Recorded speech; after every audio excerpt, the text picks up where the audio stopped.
Welcome back to my channel. I'm Jhonna, and this is Jhonna Unfiltered. Today we're continuing the series on personality types and their combinations with different belief systems around identity and character. And this one I'm genuinely curious about because it's a pairing I haven't covered yet. We're looking at INFJ combined with the year of the tiger in the Chinese zodiac. Before I get into it, the usual disclaimer, and I say this in every video because I mean it. I'm not an astrologer. I'm not a psychologist. I don't have any formal training in these areas. What I have is genuine curiosity, a lot of research, and a habit of sharing what I find here as part of my ongoing learning diary. I also want to be clear that I personally don't believe the Chinese zodiac or any zodiac system determines who you are or controls your life. But I do think these frameworks are interesting tools for self-reflection. And I know that many people, especially introverts and personality type enthusiasts, enjoy thinking about these combinations. So, if you're one of those people, this video is for you. And if you're not, that's totally fine. There's something else on this channel you might enjoy more. Now, let's get into it. First, a quick explanation of the two things we're combining today. INFJ is a personality type from the Myers-Briggs framework. The letters stand for introverted, intuitive, feeling, and judging. People who identify as INFJ tend to be deep thinkers who care intensely about meaning and purpose. They're empathetic almost to a fault. They pick up on what other people are feeling before anything is said out loud. They're also private, often reserved, and they have a strong internal sense of what's right and wrong that doesn't bend easily to external pressure. They're sometimes described as the rarest MBTI type, making up a small percentage of the population. The tiger in Chinese astrology is one of 12 animals in a repeating 12-year cycle. Tiger years include 1926, 1938, 1950, 1962, 1974, 1986, 1998, 2010, and 2022. If you were born in one of those years, you're a tiger. In Chinese astrology, the tiger is associated with courage, boldness, independence, and a strong presence. Tigers are known for being passionate, intense, and protective. They're natural risk-takers. They don't follow rules they don't believe in. And they have a kind of energy that people around them tend to feel, even when they're not trying to project it. So what happens when you combine those two things? At first glance, they seem like they might conflict. INFJs are generally quiet, private, and emotionally contained. Tigers are bold, energetic, and not particularly known for staying in the background. But I actually think the combination is more interesting than conflicting because they share a few things that matter more than the surface-level differences. Both the INFJ type and the tiger are deeply principled. They both care about fairness. They both have strong convictions about how the world should work. And they both have a protective streak when it comes to the people they care about. The INFJ will hold their values quietly for a long time. The tiger will hold theirs loudly, but the core commitment is similar. Neither of them is going to compromise on something they believe is fundamentally important.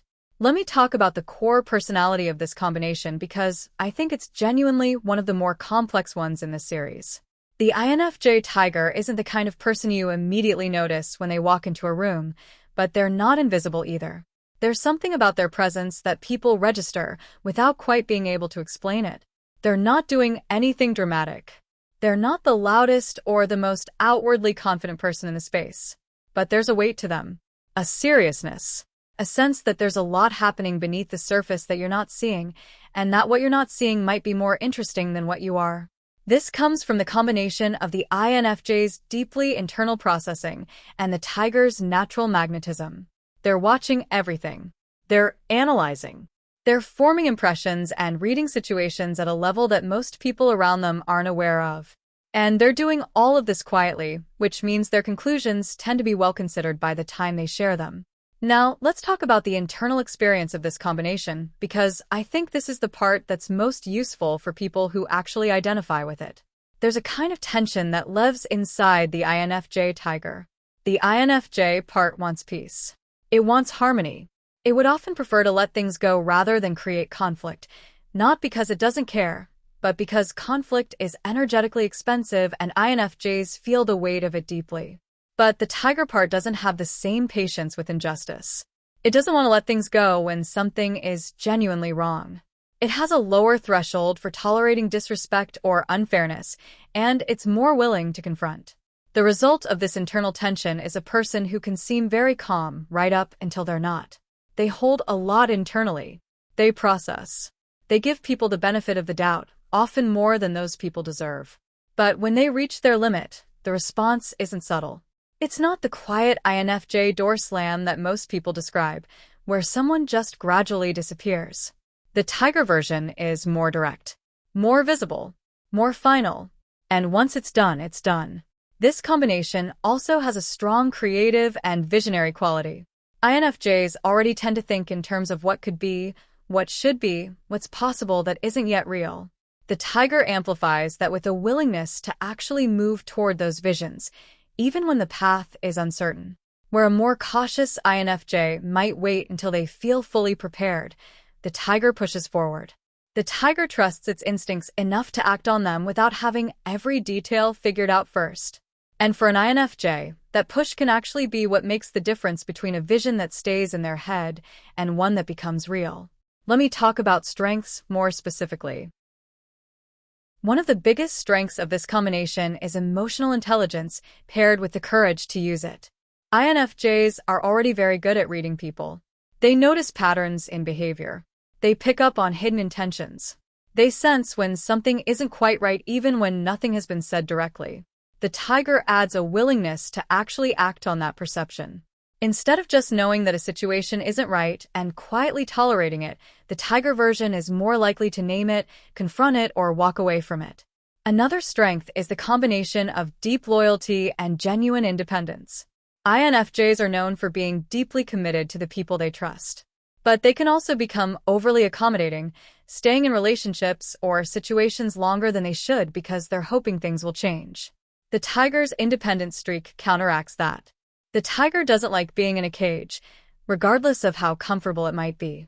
So the INFJ tiger tends to be both loyal and willing to leave when leaving is the right call. The natural influence this combination carries is also worth noting. They're not trying to lead people. They're not performing authority. But people tend to listen when they speak, not because they're demanding attention, but because there's something genuine about how they communicate. They don't waste words. They say what they mean.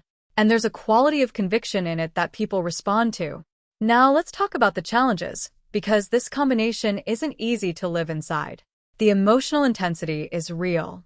INFJs already feel things deeply, and the tiger amplifies the emotional temperature. When something matters to this person, it really matters.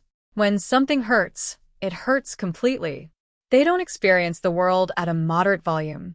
And that intensity, which can be a genuine strength in terms of passion and commitment, can also be exhausting, both for them and sometimes for the people around them. The internal conflict between wanting peace and needing to act is a recurring pattern. They'll deliberate longer than they probably should because part of them is still hoping the situation will resolve without confrontation. And then when they do act, they act completely, which can feel sudden to people who didn't realize how much had been building underneath. Trust is another consistent challenge. This combination has very high standards for the people they let close. They're observant enough to notice inconsistency early. And when they've been disappointed, it doesn't just affect that specific relationship. It affects how much they're willing to open up in general. They tend to carry their past experiences forward in a way that makes them more guarded over time. Burnout is also a genuine risk. INFJs already tend to give more than they receive emotionally. The tiger's drive and restlessness can push that into overdrive. They'll commit to something with complete intensity, and then they'll wonder where all their energy went. Building in genuine recovery time, not just physical rest but actual emotional decompression, is something this combination has to learn to prioritize, or they'll cycle through burning out and starting over repeatedly.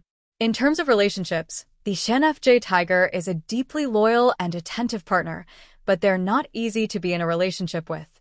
They want real connection, not surface-level pleasantries, not relationships that run on routine and comfort without depth.